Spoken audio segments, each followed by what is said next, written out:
Baik, teman-teman sekalian, kita turunkan amalan Rasulullah sallallahu alaihi wasallam pasca salat, apa yang beliau kerjakan, lalu kita jawab terkait dengan apa yang teman kita tanyakan. Pertama, seperti tadi kita uraikan dalam menjawab pertanyaan kawan kita yang pertama, amalan Nabi sallallahu alaihi wasallam pasca salat adalah sesuai dengan ketentuan Al-Qur'an di surah keempat An-Nisa ayat 103, kan? Fa idza qadaytumus salata fadhkurullaha qiyaman wa qu'udan wa 'ala junubikum. Maka jika kalian telah menyelesaikan sholat, bergegaslah untuk berzikir kepada Allah, baik dalam keadaan berdiri, duduk, ataupun berbaring. Bagaimana cara mengamalkan zikir ini? Karena kalimat di Qur'annya masih umum, zikir aja. Kalau tidak dijelaskan bagaimana caranya, kita akan kebingungan. Apa Anda kemudian duduk, zikir, kan tidak, ya? Harus ada amalan yang jelas yang bisa kita kerjakan. Maka diberikan bentangan pilihan oleh Al-Quran. Semua amalan yang menjadikan kita ingat dengan Allah itu disebut dengan zikir. Saya ulang, semua amalan yang menjadikan kita ingat dengan Allah, tersambung dengan Allah, disebut dengan apa? Zikir. Misal, membaca Al-Quran itu bagian dari zikir. Karena Quran sendiri disebut dengan zikir. Quran surah ke-15 Al-Hijr ayat ke-9, posisi paling kanan di pertengahan. Inna nahnu nazzalna dzikra wa inna lahu lahafizun. Sungguh kami telah turunkan Al-Quran sebagai zikir. Jadi kalau Anda sedang baca Al-Quran, Anda sedang zikir itu. Ya, jelas di sini? Tayyib. Menghafal Quran itu bagian dari zikir. Maka disebutkan 4 kali di Quran surah 54 Al-Qamar ayat 17, ayat 22, ayat 32, ayat ke-40. Walaqad yassarnal Qur'ana lidzikri fahal mim muddakir.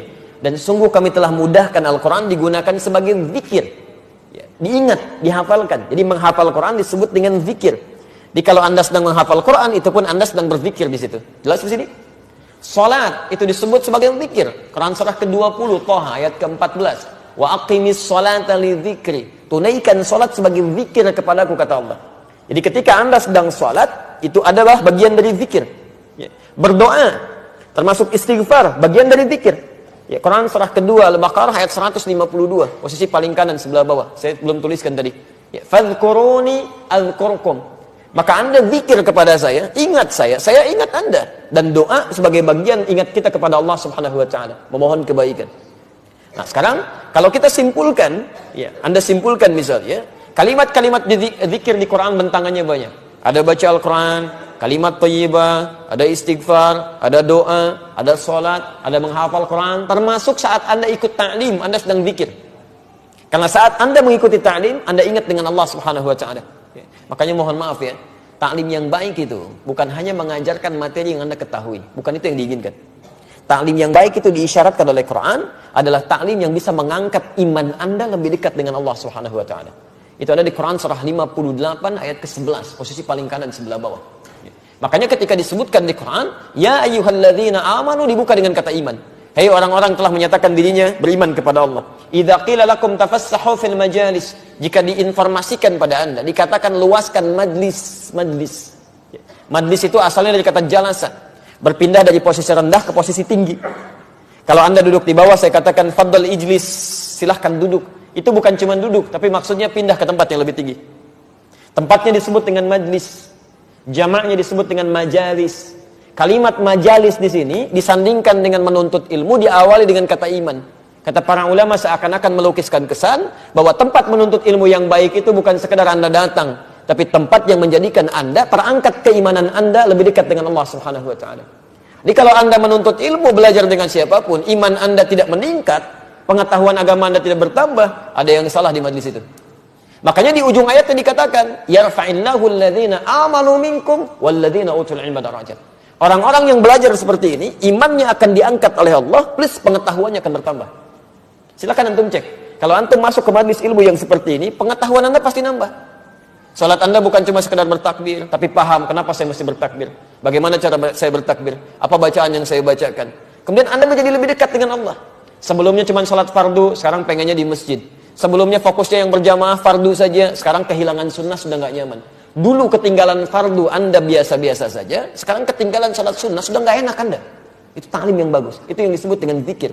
Disebutkan di Quran surah ke-9 misalnya 122, posisi paling kiri sebelah bawah. Itu sebanding amalannya dengan orang jihad itu.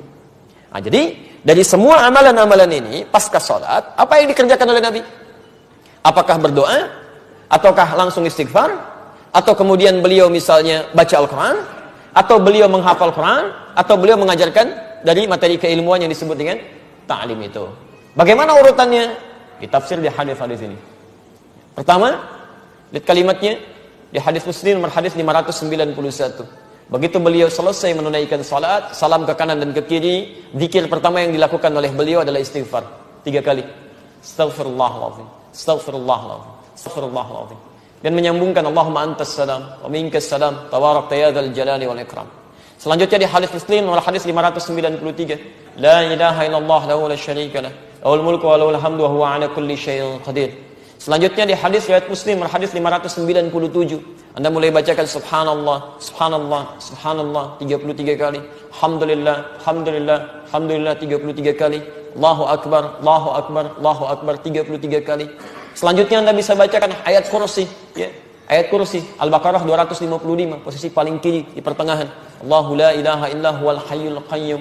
Selanjutnya Anda bacakan surah Al-Ikhlas, ya, kemudian Al-Falaq, kemudian An-Nas. Setelah itu Anda berdoa kepada Allah Subhanahu wa taala. Doanya bahkan langsung disebutkan dan kami tuliskan. Ya, ada di Ibnu Majah nomor hadis 925. Yang Al-Ikhlas, Al-Falaq, An-Nas di Abu Daud nomor hadis 1523, yang Ibnu Majah nomor hadis 925 itu doa Nabi yang dilakukan setelah selesai zikir yang tadi itu. Kalimatnya, Allahumma inni as'aluka ilman nafi'a wa rizqan thayyiba wa amalan mutaqabbala. Ya Allah, saya sangat berharap ya Allah, semoga Engkau berikan kepada hamba ilmu yang bermanfaat, rizki yang baik ya Allah, yang berkah, dan mohon jadikan amal-amal hamba yang telah hamba kerjakan diterima olehmu ya Rabbal Alamin.